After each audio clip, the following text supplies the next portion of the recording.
Saudara-saudari yang terkasih dalam Kristus, selamat jumpa kembali dengan saya, Romo Valentinus Teja Antara SCY, di rumah kita tercinta, Wisma Kencana Channel.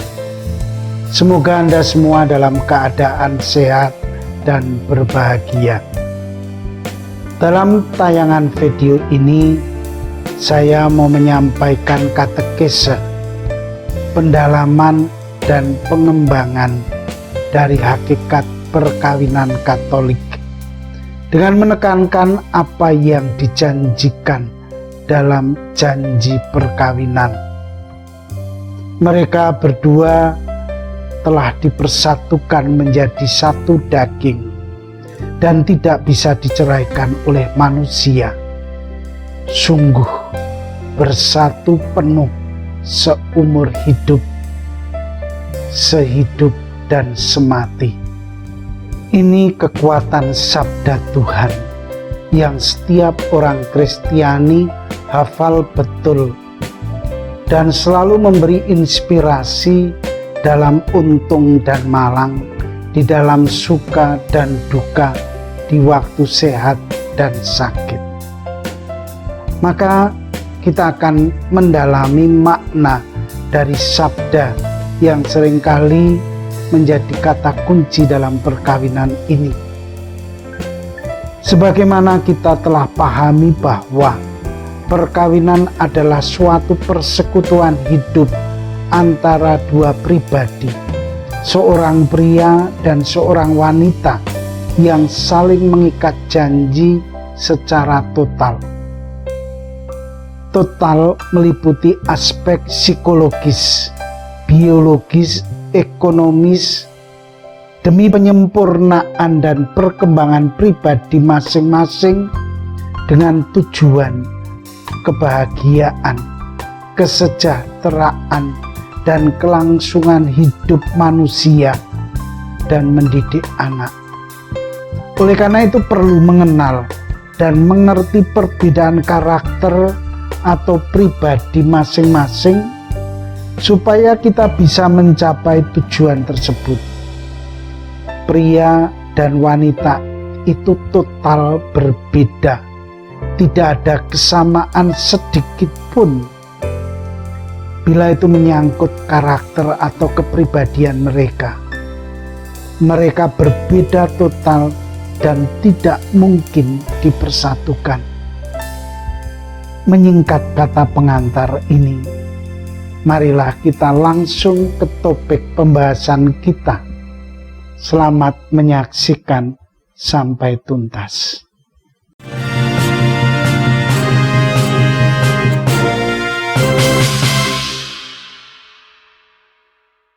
Saudara-saudari yang terkasih dalam Kristus, sabda ini menjadi salah satu kunci dalam perkawinan.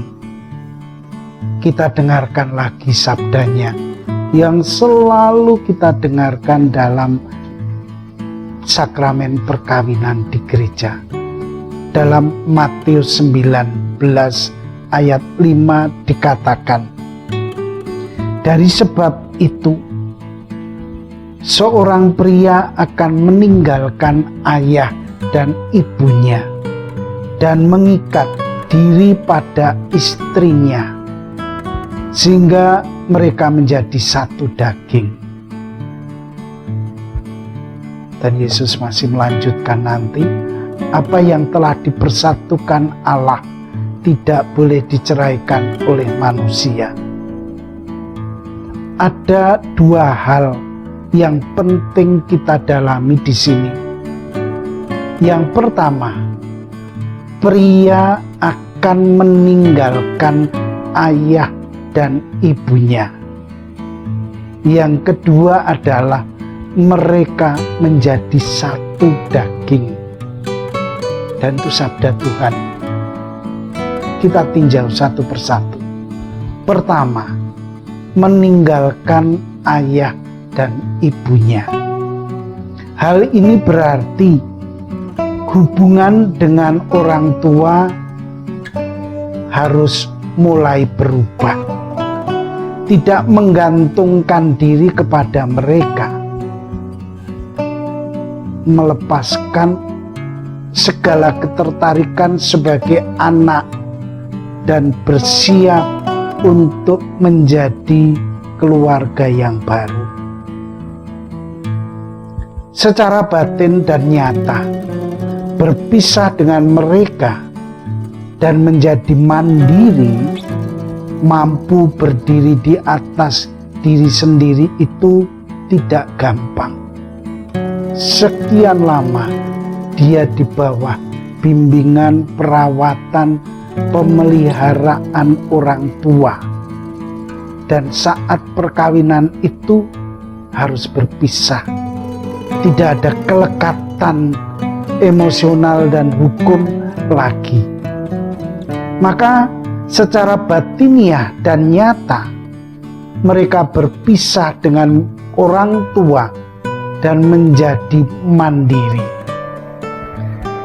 Tanggung jawab dan ikatan batin mereka dialihkan kepada istri, yang adalah sekarang ini menjadi tulang rusuknya, dan juga akhirnya ikatan kepada anak-anaknya yang lahir dari perkawinan ini. Ketergantungan dan rasa patuh diubah menjadi rasa hormat dan cinta kepada mereka yang telah merawat, mendidik, dan membesarkannya. Saudara-saudari yang terkasih, yang kedua adalah menjadi satu daging. Dengan sabda ini maksud Tuhan bahwa dengan perkawinan pria dan wanita menjadi pasangan suami istri, menjadi satu dalam ikatan lahir batin yang stabil dan mantap.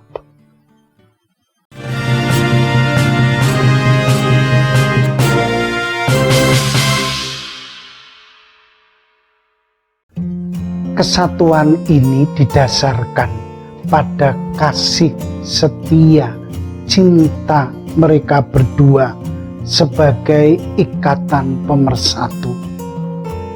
Dan ini diwujudkan secara konkret dalam persekutuan hidup bersama. Dan ini berarti mereka tinggal serumah, makan semeja, tidur seranjang, dan setubuh.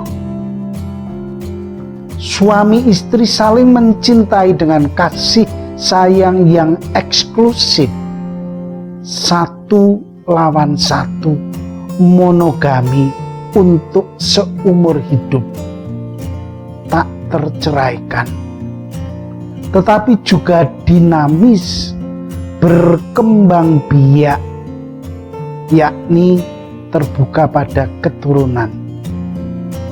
Kesatuan suami istri harus dibangun setiap hari dengan saling perhatian, keterbukaan, rela berkomunikasi, dan saling menerima apa adanya, tidak menuntut. Sikap yang harus dikembangkan adalah untuk saling kasih sayang, kelembutan, kesabaran, kerelaan berkorban, saling membantu, dan memaafkan. Bandingkan 1 Korintus 13. Kesatuan suami istri itu diikat oleh janji setia dalam suka dan duka, untung dan malang, di waktu sehat dan sakit, dan disempurnakan dalam saling memiliki dan kewajiban suci untuk memenuhi kebutuhan seksual yang dimandatkan oleh Allah setelah suami istri diberkati. maka hal itu menjadi ekspresi fisik yang paling tinggi dari persatuan kasih suami istri dan menjadi mahkota yang menyempurnakan perkawinan antara seorang laki-laki dan seorang perempuan, sehingga keduanya menjadi satu daging. Bandingkan Kejadian 2:24 dan juga Matius 19 ayat 5 tadi. Inilah kunci kesatuan penuh menjadi satu daging dalam biblis yang kita yakini.